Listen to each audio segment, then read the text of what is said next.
everybody, and welcome back to the PoorMansChemist. In this video, we will continue working our way through Chapter 7, studying the chemistry of alkenes and elimination reaction mechanisms. I think we're really connecting here in a positive way. Now, before we get started, I do want to review a couple of things, since it has been a while since the last video, and because this is going to be really important for what we're going to be talking about in this video. And number one is the relative stability of the alkenes, alright? Memorize this, write it down and keep it somewhere for easy reference, tattoo it on your body somewhere, whatever you feel is appropriate. But this is something that you want to be able to remember, because it will help in understanding why certain reactions go the way they go and why you end up with the products you end up with, alright? This is very, very important. So I want to make sure that, you guys know this. This is something that's going to come up again and again. Now, in the last video, we discussed the E2 mechanism. We talked about how you have a base that comes in, starts to form a bond with a beta hydrogen, okay? You have a halogen atom on the alpha carbon, and all of these things have to be in the same plane. Everything in the transition state that is connected with dotted lines has to be in the same plane for this to work, okay? And then the base will form a bond with the hydrogen. The bonding pair of electrons that was keeping the hydrogen stuck to the carbon goes and makes the pi bond between the two carbon atoms, and the halogen fucks off as a halide ion and pisses off into the solution somewhere, okay? And you end up with your alkene. In the case of the example you can see, it's propene. Alright, that concludes our brief review. The only other thing that I'll say before I get started is that if you would like to contribute to keeping this project going, there are links in the description where you can do so. All donations are extremely appreciated, and that is all that I'm going to say about that, because I am doing my best to cut down that little spiel so it doesn't interfere with the chemistry. That could be very expensive. Let's see. That depends on whether I give a fuck, shit tits. Dun, dun, dun, dun. Okay, so we go from bitch pudding straight to Zaitsev's rule, or Zaitsev's rule. I have seen this guy's name written like 3 different ways. I have no idea how to pronounce Russian. You can see a picture of the guy on the screen, and his name is written in Russian. Clearly, Russians probably know how to say his name, but anytime I tried to look up a video on YouTube on how, to listen to a native Russian speaker say this dude's name, it was all written in Russian, and I had no fucking idea what the video even was. So that was kind of a non-starter. So, to my native Russian speakers in the audience, I really did try. Anyway, we're going to go with what the textbook, the way they write it, and the way I've heard every American say it, which is to say Zaitsev. That's just, I don't know. That's how all the American professors I've always had have always said it, that I can recall, so that's what we're going with. If that's incorrect, be merciful. Again, I really did try to find an example of somebody saying this dude's name. As one of the chemistry grades, we should honor him and try to say his fucking name right. Somebody with a last name that almost nobody says properly, I can appreciate this poor guy's position here. Zaitsev's rule is the opposite of Hoffmann's rule, but they don't put Hoffmann in the title. They never do. I don't know why. Maybe because he did like a whole bunch of work on pericyclic reactions, so I guess that he is honored in other ways, and so they gave this to Zaitsev. I have no idea. Anyway, but Zaitsev's rule says that the formation of the more substituted alkene is favored with a small base. Okay, so the examples they showed you before, there was only one elimination product possible for those dehydrohalogenations. Clearly it was not the only product of the reaction, as you can see by the percentages, but it was the dominant product of the reaction. Now you know why every goddamn organic prep is always followed by a purification, because almost no, well, basically no reaction. Well, some do. It is not the norm in organic chemistry to have a reaction go to 100%. That is not the norm at all. Dehydrohalogenation of alkyl halides, however, can often yield more than one product. For example, dehydrohalogenation of 2-bromo-2-methylbutane can yield both 2-methyl-2-butene and 2-methyl-1-butene, as shown here by pathways A and B, respectively. So, both of these can be looked at as alpha hydrogens. Both of these can be alpha carbons to this beta carbon down here. All right, it's got his little bromide just dangling off here. Now, this base can come here and form a bond with either one of these hydrogens. But if it forms the bond with this hydrogen here, and this bonding pair comes down here to form the pi bond, we are going to end up with this product here, which is tri-substituted. If it pulls off this one and it goes this way, we are going to end up with a di-substituted. What do we know from our little order of alkene stabilities that I was so careful to emphasize before? We know that tri-substituted is more stable than any configuration of di-substituted. So, this is the more stable alkene product. So, if we use a small base, such as ethoxide or hydroxide, the major product of the reaction will be the more highly substituted alkene, which is also the more stable alkene. Alright? See here, it tells you what I already told you about the products. You can see here the percentages that you get. You can see you still get about a third of your product is going to be the di-substituted alkene. So you're going to get a fair amount of it, but you're going to get a fuck ton more of the tri-substituted alkene because it's more stable. Alright, now here we come to yet another interesting discrepancy, because when I looked up this guy's full name, it was Alexander Mikhailovich Zaitsev, but they made his middle initial here N. I don't think that's right. Can we remember this poor guy right correctly? I mean, my God. Whenever an elimination occurs to give the more stable, more highly substituted alkene, chemists say that the elimination follows Zaitsev's rules, named for this Russian chemist who lived in the 1800s and died in 1910, and who formulated the rule, okay? And as you can see, this is what I'm talking about. This name, when it's written from Russian to English, can be written like many different ways. So, again, my Russian speakers out there, give me some guidance, man. If you also speak English, which I kind of would assume you do since you're watching this video, you know, how do you say this? The reason, or just point me to a video where it's said. That'd be great.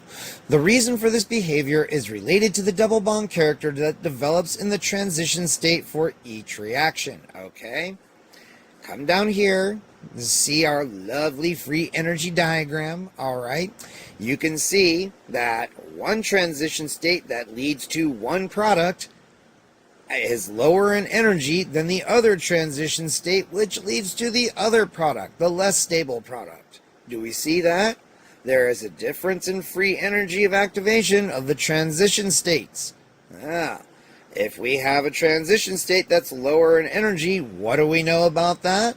Well, if you'll remember from the last chapter, that means that more molecules at a given temperature will be more likely to be able to overcome this energy barrier, get jiggy with each other, and then go on to produce some product, okay? I know, right? Take the kids out of the room. Here, now, it requires more energy. Fewer molecules are going to have sufficient energy to do to hit this transition state, so you're going to end up with less of this product. That is really what is driving this here, okay? And it says so right here. The transition state for the reaction leading to 2-methyl-2-butene has the developing character of the double bond in a tri-substituted alkene. The transition state for the reaction leading to 2-methyl-1-butene has the developing character of a double bond in a di-substituted alkene. Because the transition state leading to 2-methyl-2-butene resembles a more stable alkene, this transition state is more stable. Recall the Hammond-Leffler postulate from back in chapter 6, alright? Because this transition state is more stable, occurs at a lower free energy. The free energy of activation for this reaction is lower, and 2-methyl-2-butene is formed faster. So that tells you why it's the major product. In general, the preferential formation of one product because of the free energy of activation leading to its formation is lower than for that of another product, and therefore the rate of its formation is faster, is called kinetic control of product formation. Okay, so if a reaction is under kinetic control, it means that you're going to end up with more of the product that is formed faster. Okay, and in this case, because we have a lower free energy of activation, it's going to form faster, you're going to get more of it. Boom. Completely explains the distribution of the products that you get here. Isn't that nice? Alright, so now that we've looked at Zaitsev's rule and the action of small bases on alkyl halides, we are now going to look at Hoffmann's rule. So, when you carry out dehydrohalogenations with a bulky base, such as potassium terp-butoxide and terp-butanol, it favors the formation of the less substituted alkene. And I show you here the following reaction with 2-bromo-2-methylbutane. So we have potassium terp-butoxide and terp-butanol at 75C. We get 72.5 of the less substituted alkene and only about 27.5% of the more substituted alkene. Okay, so you can drive your reaction in one direction over another just by the choice of base.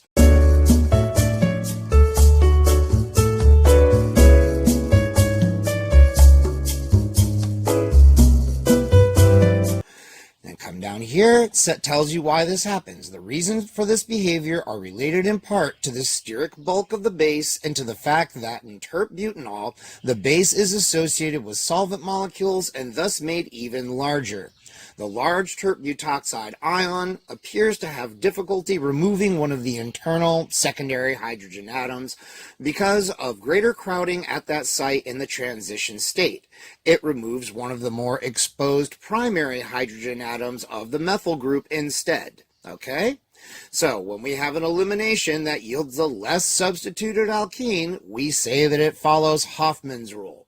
Alright? Again, why they couldn't put his name up here in the title, I do not know. But those are the two rules for predicting how these E2 eliminations are going to go and what products you are going to get. Very cool, right? Let's move on. Alright, the stereochemistry of E2 reactions, the orientation of groups in the transition state. So, the 5 atoms involved in the transition state of an E2 reaction, including the base, must be coplanar, okay? All these guys have to lie in the same plane here. The requirement for coplanarity of the beta hydrogen, beta carbon, alpha carbon leaving group unit arises from a need for proper overlap of orbitals in the developing pi bond of the alkene that is being formed. There are 2 ways that this can happen. You can have an anti-coplanar transition state, or you can have a syn-coplanar transition state. Now, you're only going to get syn-coplanar with certain rigid molecules where these guys are just locked in this conformation. Most of the time, when that's not the case, it's going to happen when they are anti-coplanar, okay? That's very important. The anticoplanar conformation is the preferred transition state geometry. The syn-coplanar transition state occurs only with rigid molecules that are unable to assume the anti-arrangement. Okay, and the reason for this is that the anticoplanar transition state is staggered and therefore of lower energy, while the syn-coplanar transition state is eclipsed, because there is no escape from Chapter 4 and conformations. You guys starting to see why I insisted on doing like every goddamn chapter in this book? Because you guys would have been lost if I had just jumped in at Chapter 6 and started doing this shit. It would have been a disaster. Part of the evidence for the preferred anticoplanar arrangement of groups comes from experiments done with cyclic molecules. 2 groups axially oriented on adjacent carbons in a chair conformation of cyclohexane are anticoplanar. If one of these groups is a hydrogen and the other is a leaving group, the geometric requirements for an anticoplanar E2 transition state are met. neither an axial equatorial nor an equatorial orientation of the groups allows formation of an anti-coplanar transition state. Note that there are no syn-coplanar groups in a chair conformation either, okay? Now, before I go any further, I just want to do a little aside here. John Black of John Black Super Chemist, whose channel is fucking awesome, and if you haven't checked it out, you really should, left a comment on one of my organic videos saying that he was surprised he couldn't find the term periplanar in this part of the, or anywhere in the textbook, really, because he had learned to use that term when he was taking organic chemistry in school. Actually, that's the way I learned it too, and I didn't notice his absence until he said something. And I went and at first I was like, oh god damn it, what I gotta change my shit for, motherfuckers. But then I went and I looked, and I kind of have to agree with what the authors have done here. This is from the article on Wikipedia on anti-periplanar, and you can see what we're talking about, everything has to be coplanar, all right? It all has to line up. But for periplanarity, one of the groups can be off by up to 30 degrees. That ain't going to work for an E2 elimination. So I think that's why the term might have been changed. So there you go, John. I found a reason for it. And I begrudgingly, I have to say, yeah, that's probably a good idea. So anyway, moving on. All right, so let us consider the different behavior in E2 reactions shown by two compounds containing cyclohexane rings, neomethyl chloride, this bugger here, and methyl chloride, this bugger here, which differ only in the placement of the chlorine atom. All right, you guys know wedge diagrams by now. I'm not going to waste time explaining that.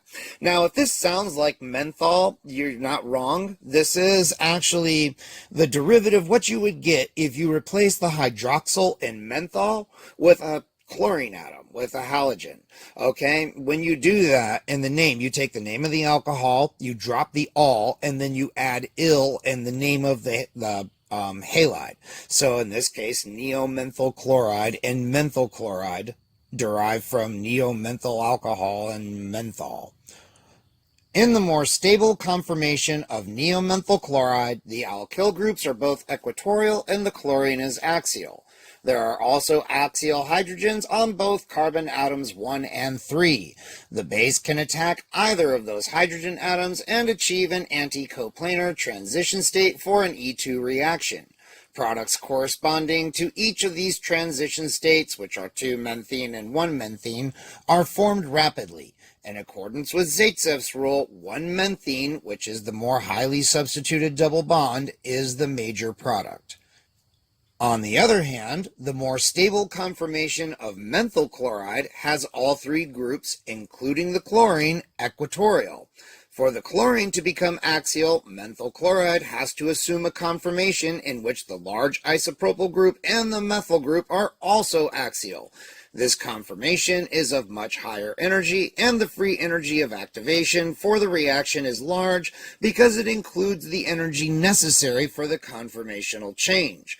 Consequently, methyl chloride undergoes an E2 reaction very slowly, and the product is entirely 2-menthene because the hydrogen atom at C1 cannot be anti to the chlorine.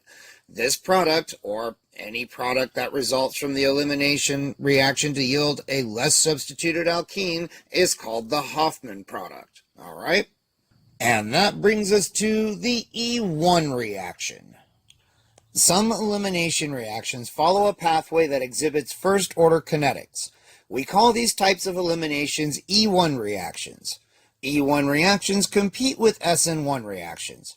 Treating tert-butyl chloride with 80% aqueous ethanol at 25C, for example, gives substitution products an 83% yield by an SN1 mechanism and an elimination product, 2-methylpropene, and 17% yield by an E1 mechanism. Pay attention that there is 20% water in the mix because it will be important later on. All right. The initial step for both the substitution and the elimination pathways is the formation of a tert-butyl cation as a common intermediate. This is also the slowest step for both reactions, thus both reactions exhibit first-order kinetics and are unimolecular in the rate-determining step. All right? Move on down here. Whether E1 elimination or SN1 substitution takes place depends on the next step, the fast step. If a solvent molecule acts as a base and removes one of the beta hydrogen atoms, the product is 2-methylpropene and the reaction is E1. If a solvent molecule acts as a base and removes one of the beta hydrogen atoms, the product is 2-methylpropene and the reaction is E1. If a solvent molecule reacts as a nucleophile at the positive carbon atom of the tert-butyl cation, the product is tert-butyl alcohol or tert-butyl ethyl ether, and the reaction is SN1. And the reason it could be either the alcohol or the ether is because you have both water and ethanol in the mix. So either one could act as a nucleophile there, okay? And this is probably the most important thing to take away from this. E1 reactions almost always accompany SN1 reactions. All right, let's take a look at the mechanism for this puppy. The basic reaction up here, like we've been talking about. So step 1, we get our formation of the carbocation. You see here our free energy diagram. Okay, this looks very much like, well, it looks exactly like SN1 for the first fucking step. Okay. So all of that's cool. Now, in this case, we have a solvent molecule that comes in here and takes this beta cuck hydrogen and leaves this poor carbon alone. And the bonding electron pair comes down here, forms the pi bond, and we've got ourselves our alkene and a hydronium ion. And you can see there is a second transition state for this step here, and then we go down to our product. Remember in the SN1 free energy diagram, there was a third transition state which corresponded to the deprotonation step. That's not here because we only have 2 steps going on in the elimination. So, important difference to note. If one wishes to synthesize an alkene by dehydrohalogenation, it is generally best to choose reactants and conditions that favor an E2 mechanism. A reaction that would favor an E1 elimination should be avoided because the results can be too variable. The carbocation intermediate that accompanies an E1 reaction can undergo rearrangements of the carbon skeleton, as we shall see in section 7.11, because you knew it was going to get even more complicated than this. And it can also undergo substitution by an SN1 mechanism, which competes strongly with formation for products by an E1 pathway. All right, so E1, you want to learn about it so that you can basically try to avoid it as much as possible, because it'll fuck with your synthesis. All right, now we're going to talk about how to favor an E2 mechanism. First of all, use a secondary or tertiary alkyl halide if possible, because the steric hindrance in the substrate will inhibit substitution. When a synthesis must begin with a primary alkyl halide, use a bulky base, because the steric bulk of the base will inhibit substitution. Use a high concentration of a strong and non-polarizable base, such as an alkoxide, because a weak and polarizable base would not drive the reaction towards a bimolecular reaction.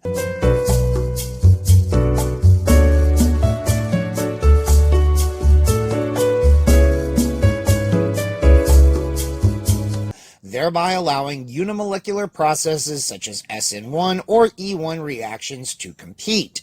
And what do they mean by non-polarizable? Bases like alkoxide, hydroxide, bases made of small atoms, okay?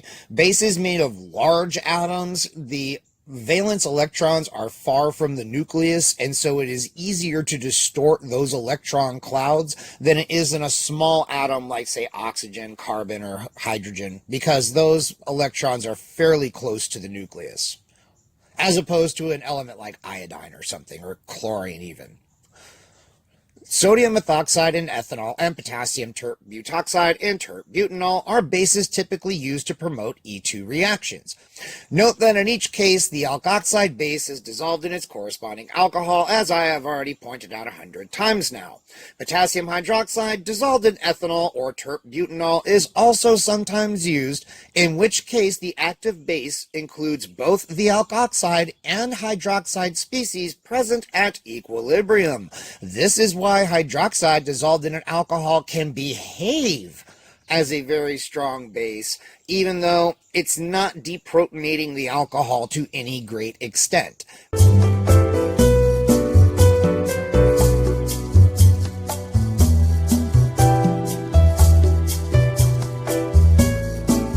But because this is an equilibrium process, it will a little. And if you had something that was removing alkoxide preferentially, as alkoxide is removed, the equilibrium would shift and hydroxide would deprotonate more alcohol. And then, you could actually have something where you get an alkoxide reaction with just hydroxide dissolved in ethanol. But guys, it is far, far, far better just to react an alcohol with fucking sodium metal or something and just do it that way because it's better. You'll get a purer product. Use elevated temperature because heat generally favors elimination over substitution. That's important because elimination reactions are entropically favored over substitution reactions because the products are greater in number than the reactants.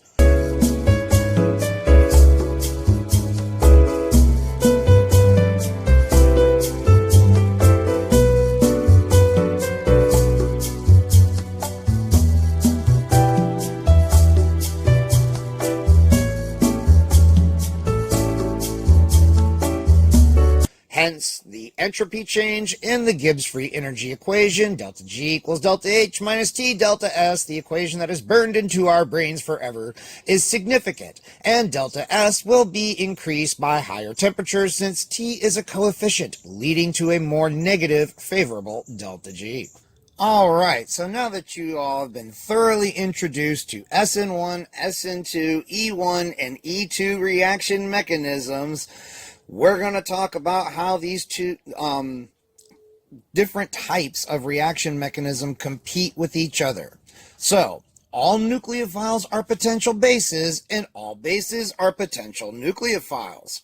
This is because the reactive part of both nucleophiles and bases is an unshared electron pair. It should not be surprising then that nucleophilic substitution reactions and elimination reactions often compete with each other. Evaluating the relative potential of a reaction to lead to substitution or elimination can be a perplexing task for students of organic chemistry. But if they want to learn how to do organic synthesis, which this chapter we begin to get into in this chapter, they better learn this. To help you with mastering these concepts, we shall now summarize factors that influence which type of reaction is favored and provide some examples. So, here we go. How to determine whether substitution or elimination is favored. SN2 versus E2. SN2 and E2 reactions are both favored by a high concentration of a strong nucleophile or base. When the nucleophile, the base, attacks a beta hydrogen atom, elimination occurs. When the nucleophile attacks the carbon atom bearing the leaving group, substitution occurs. Okay? We've been over this. This should be very familiar to everybody by this point. The following examples illustrate the effects of several parameters on substitution and elimination: relative steric hindrance in the substrate, the class of alkyl halide, temperature, the size of the base/nucleophile, sodium methoxide versus potassium tert-butoxide, and the effects of basicity and polarizability.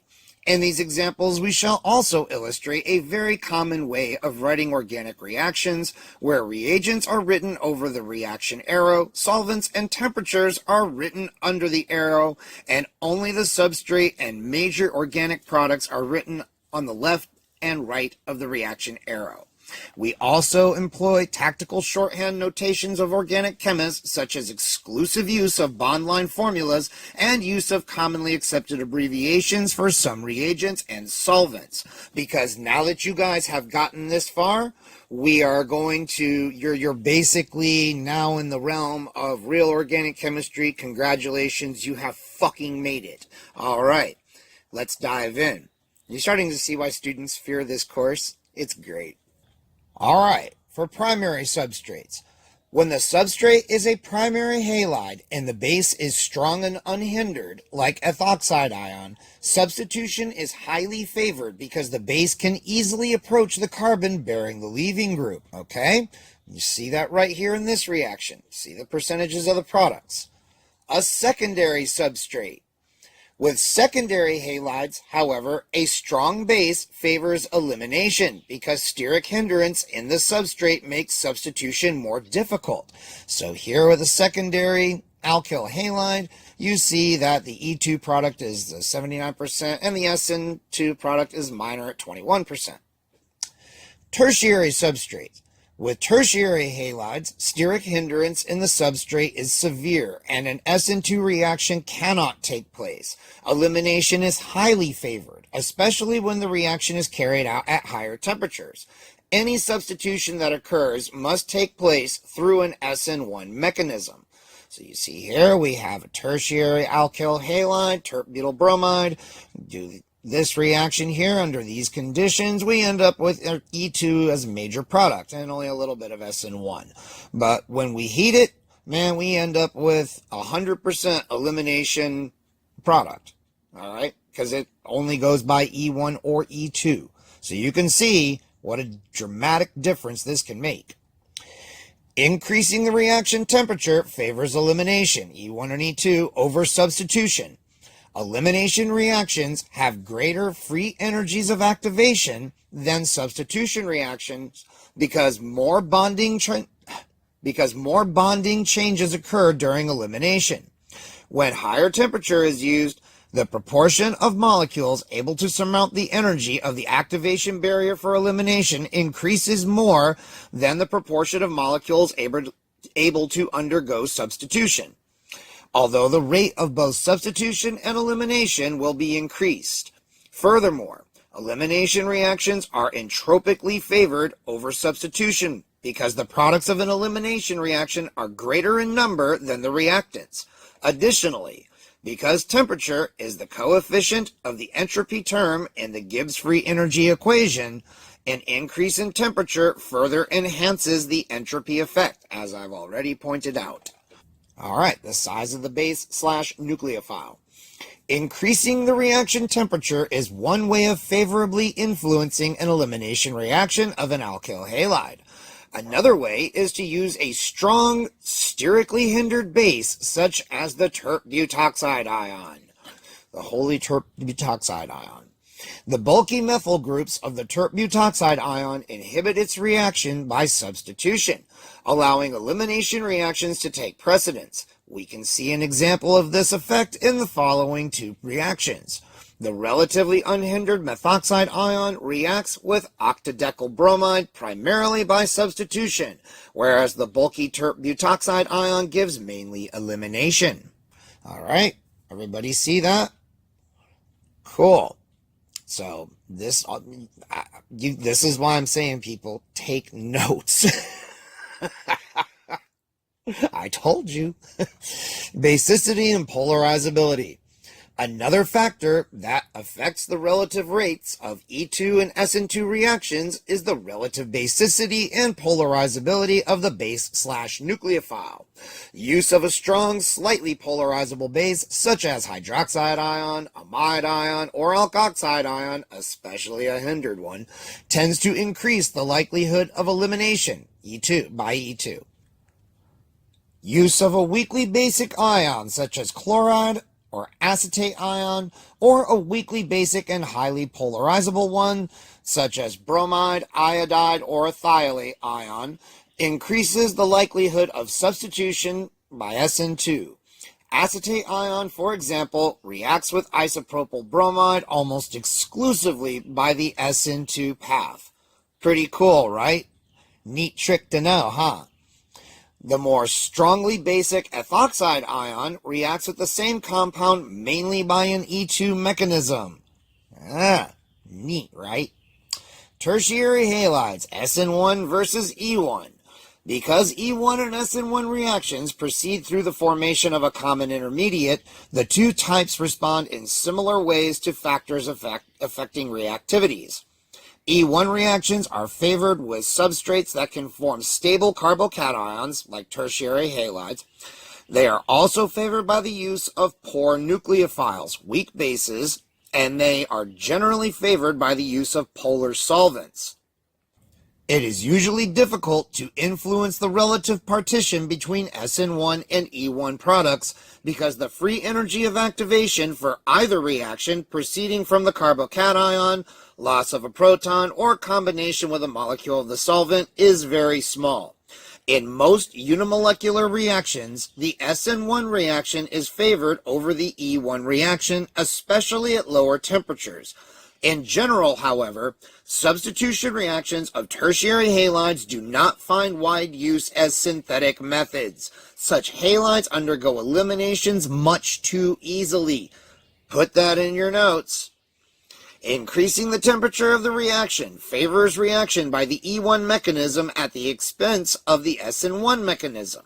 If an elimination product is desired from a tertiary substrate, it is advisable to use a strong base so as to encourage an E2 mechanism over the competing E1 and SN1 mechanisms.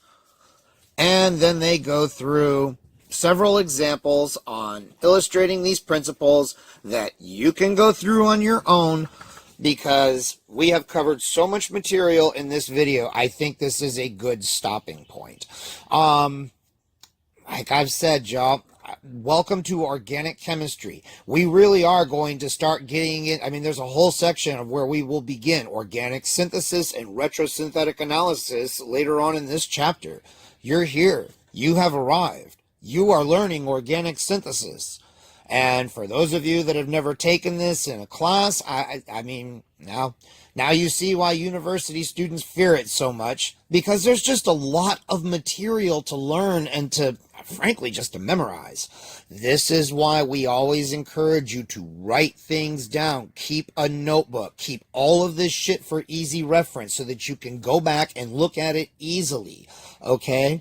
As you're going through, you will be writing your own little book of organic chemistry tricks and reactions to make it easier for you to refer back for when you want to go and actually do some organic chemistry and do some work. All right? This is why we keep saying, I mean, I'm not the only person that talks about doing this. I mean, this is a standard recommendation. And I mean, now you can see why. If you've stuck through with it and you don't have a background in chemistry and you're still going with this, you are fucking amazing. My hat is off to you. You should feel very proud of what you've accomplished, because you've accomplished a lot. What we're doing is not, it's not easy, but it's not difficult. I hope you guys can see now why I say it is a question of language. All right, the concepts aren't hard to understand. There's just a lot of variables involved, and you have to get through the language barrier, which you guys have been learning to speak IUPAC this entire time. So, I mean, you know, now you guys are learning all the notation, all the common ways we write shit down. All of this should be starting to make sense to you guys at this point. And I mean, again, pat yourself on the back, man, because you've really come a long fucking way. And, you know, you will reap the rewards of it. I'm telling you, you will be able to do organic chemistry on a level of anybody that took it for a year at a university. In fact, better, because we're going through the entire textbook, and no fucking organic course on earth has the time to do that. But we do. So you will be better at it than college students after a year of this shit. So hang in there, man. Hang in there. You know, we're making progress. I really hope nobody is getting discouraged. I really want to try to get out ahead of that. Don't get discouraged. It's like this for everybody the first time, okay? So anyway, if you like this video, give it a thumbs up. If you didn't like it, well, welcome to the reality of organic synthesis. Just like I said at the end of the last video, this is what you wanted. I mean, this is what you wanted to learn. Subscribe, comment, please share these videos, because I think, especially YouTube is just screwing with my channel. So if you guys share these things, it really helps. If you can throw a few bucks my way, that would also be awesome, because I mean, it's so time consuming to make this shit, and I'm doing my very best to keep it coming, guys. I don't want to let you guys down. I'll have the next video out as fast as possible. I'm trying to work on a prep video with no fucking functioning hot plate right now. Oh my god. Anyway, that's okay. I too have to keep on trucking and persevering and not getting discouraged. These little pep talks are for me too. Anyway, until the next one, y'all, I will see you later.